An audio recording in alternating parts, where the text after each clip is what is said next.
आईने आपल्या स्वतःच्या 6 वर्षीय मुलाबरोबर अतिशय भयंकर कृत्य केले आणि या घटनेचं कारण ऐकल्यानंतर आपल्यालाही संताप व्यक्त होईल। कौशल्या गणेश चोपडे असे या महिलाचे नाव आणि प्रणव गणेश चोपडे वय वर्ष 6 असे या मुलाचे नाव। हे कुटुंब सोलापूर मधील महाडा तालुक्यातील कवे येथील रहिवासी। प्रणवचे आजोबा आजी त्या दिवशी लग्नाला जायचे होते, परंतु प्रणव त्या दिवशी आजोबा आजी बरोबर गेलाच नाही आणि घरी राहिला।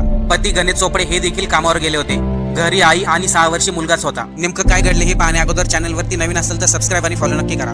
आईने आपल्या 6 वर्षीय मुलाला चाकूनी सपासप वार केले आणि त्याचे शिर धडावेगळे केले आणि स्वतःहून सासू सासऱ्यांना याबद्दल माहिती दिली। सासू सासरे आणि मुलाचे वडील घरी येताच सर्वांच्या पायाखालची जमीन सरकली। 6 वर्षीय मुलगा रक्ताच्या थारोळ्यात त्याचे शिर धडावेगळे झालेले आणि कौशल्य यांच्या हातात चाकू आणि रक्ताने भरलेले शरीर पाहून सर्वांना धडकीच भरली। पोलिसांनी कौशल्य यांना ताब्यात घेतले आणि या घटनेचं कारण विचारले तेव्हा कौशल्य यांनी सांगितले, माझे माहेरचे प्रेम संबंध जर सासरच्या घरच्यांना माहिती झाले असते तर त्यांनी माझ्या मुलाला त्रास दिला असता, म्हणूनच आईने असे मुला